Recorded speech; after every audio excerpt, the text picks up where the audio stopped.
ఆ ప్రాజెక్ట్ చాలా బాగా వర్కౌట్ అయింది. బోల్డ్ అంత డబ్బు వచ్చి పడింది. ఎంత అంటే సుబ్బారెడ్డి ఏంటివి? ఏమోనమ్మా వెడల్ సెట్ తెమ్మన్నాడు.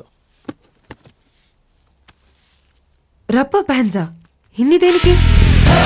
కేవలం నోట్ల కట్టలు చుట్టడానికే బేగం బజార్ నుంచి 1650 రూపాయలు పెట్టి రబ్బర్ బ్యాండ్లు కొన్నాం. మా అన్నం చంపిండు, నన్ను కుంటోన్ చేసిండు, మా దందాలను నాశనం చేసిండు. నీ గొంతు కొరకాలన్నంత కసిగా ఉంది.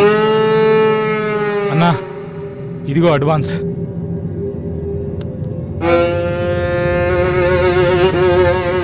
పని అయిపోతే ఇంకా ఇస్తామన్నా.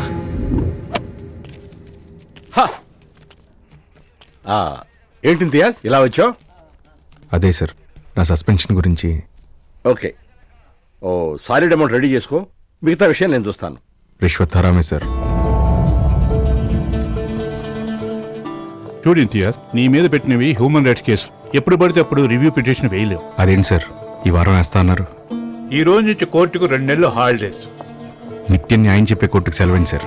నాకు తెలియదయ్యా, అవన్నీ ఎప్పటి నుంచో వస్తున్న స్టాండర్డ్ ప్రొసీజర్స్. నాకు అర్జెంట్ పని ఉంది, మళ్ళీ కలుద్దాం. అవును మర్చిపోయా, ఓ 20,000 రెడీ చేసుకో కోర్టు ఖర్చులకి.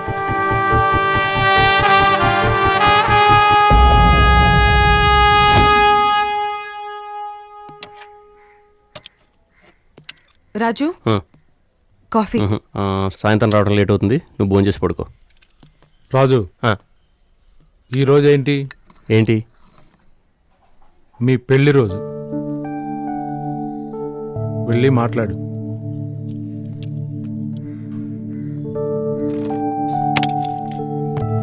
సారీ నిత్య, మర్చిపోయాను. పర్వాలేదు, నాకు అలవాటైపోయింది. నువ్వు వెళ్ళి నీ పని చూసుకో. ఈ రోజు పనులన్నీ క్యాన్సిల్, ఓకేనా? అవసరం లేదని చెప్తున్నాగా. సారీ, ఇంకెప్పుడు మర్చిపోను. సారీ చెప్పాను కదా. సారీ చెప్పాను కదా. ఈరోజు సాయంత్రం పార్టీ.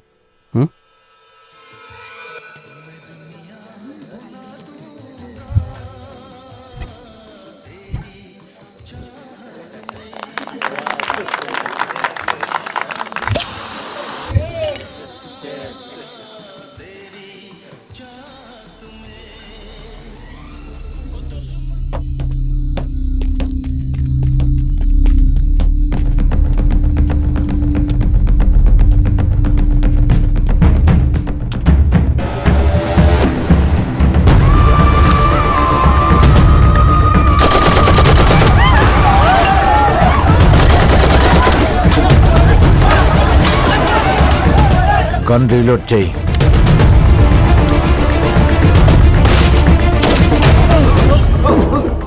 కుర్రనాళ్ళారా, వాళ్ళవి హ్యాండ్ గన్స్, బుల్లెట్స్ మన దగ్గర.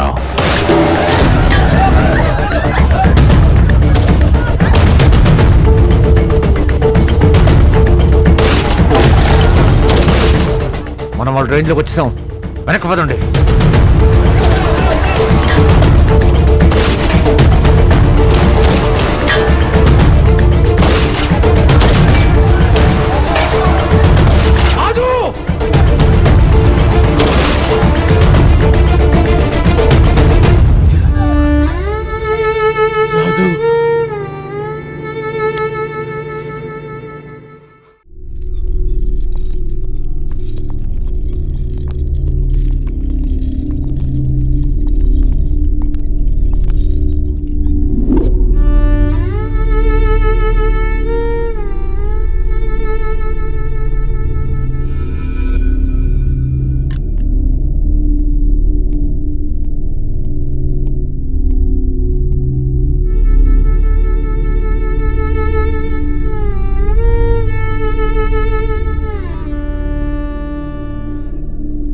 రాజు,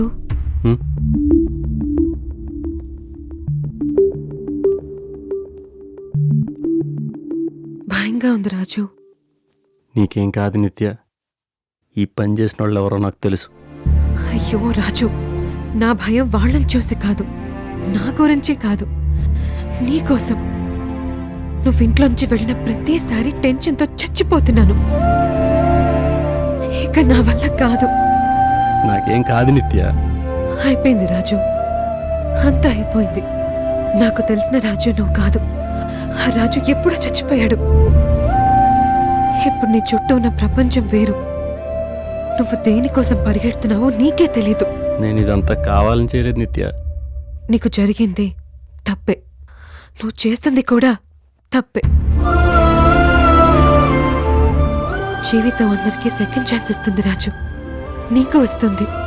అదేంటో నువ్వే తెలుసుకో. ఇంకివన్నీ ఆపే, వెనక్కొచ్చే రాజు, వెనక్కొచ్చే.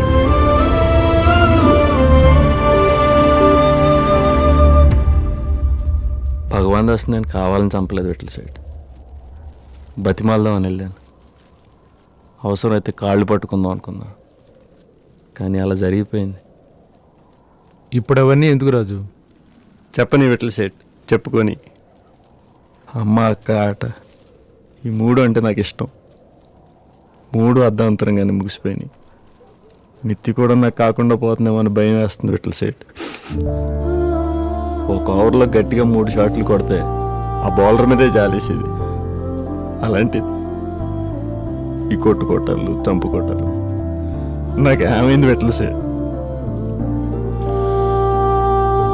ఊరుకో రాజు. నిత్తి చెప్పినట్టు నేను ఎప్పుడో చచ్చిపోయాను. నాకు పథకాలను ఉంది విఠల్ సైడ్, కానీ ఎలా వెనక్కి వెళ్దామంటే కుదరదు. నాకు ఏ దారి కనిపించట్లేదు. ఏ దారి రెడీమేడ్గా ఉండదు రాజు, మనమే వేసుకోవాలి. ఎలా? రాజకీయం. ఈ సమస్యల నుంచి బయటపడాలంటే అదొక్కటే దారి. ఆలోచించు రాజు. కేవలం రౌడీగా ఉంటూ 40 ఏళ్ళు దాటి బతికున్న ఒక్కడిని చూపించు. రౌడీ అనేవాడికి కండు అనే సంజీవిని, రాజకీయమే ఆయుష్. నా మాట విను. ప్రస్తుతానికి ఈ గొడవలన్నీ పక్కన పెట్టి మన శత్రువులందరితో కాంప్రమైజ్కి వెళ్దాం. త్వరలో మున్సిపల్ ఎలక్షన్లు వస్తున్నాయి. మన దగ్గర డబ్బు ఉంది. ఏ పార్టీకి ఫండ్ ఇచ్చినా వాళ్లే టికెట్ ఇస్తారు. అన్నీ సర్దుకున్నాక నెక్స్ట్ మూవ్ మనం ప్లాన్ చేద్దాం. సరే, ముందు భగవాన్ దాస్ తమ్ముళ్ళని కలుద్దాం, రమ్మను. వాళ్ళు మన దగ్గరికి రారు. వస్తే నువ్వు కౌంటర్ వేస్తావని భయం. అయితే మనమే వాళ్ళ దగ్గరికి వెళ్దాం. అది మనకి సేఫ్ కాదు. మరి ఎలా? దానికో దారి ఉంది. నిజాం హైదరాబాద్ని పాలించే రోజుల్లో తన వ్యక్తిగత రక్షణ కోసం కొంతమంది యోధుల్ని బాంబే నుంచి రప్పించాడు. హైదరాబాద్ సంస్థానం ఇండియన్ యూనియన్లో విలీనమయ్యాక ఆ కుటుంబాలన్నీ ఇక్కడే స్థిరపడిపోయాయి. ఇప్పుడు వాళ్ళ జనాభా సుమారు 4000. వాళ్ళనే అమన్ కా సౌదాగర్ అంటే శాంతి దూతలని అంటారు. వైరం ఉండి సంధి చేసుకుందాం అనుకునే వాళ్ళకి వీళ్ళు ములాఖాత్ ఏర్పాటు చేస్తారు. అలా చేసినందుకు పెద్ద మొత్తంలో డబ్బులు తీసుకుంటారు. అదే వాళ్ళ జీవనోపాధి.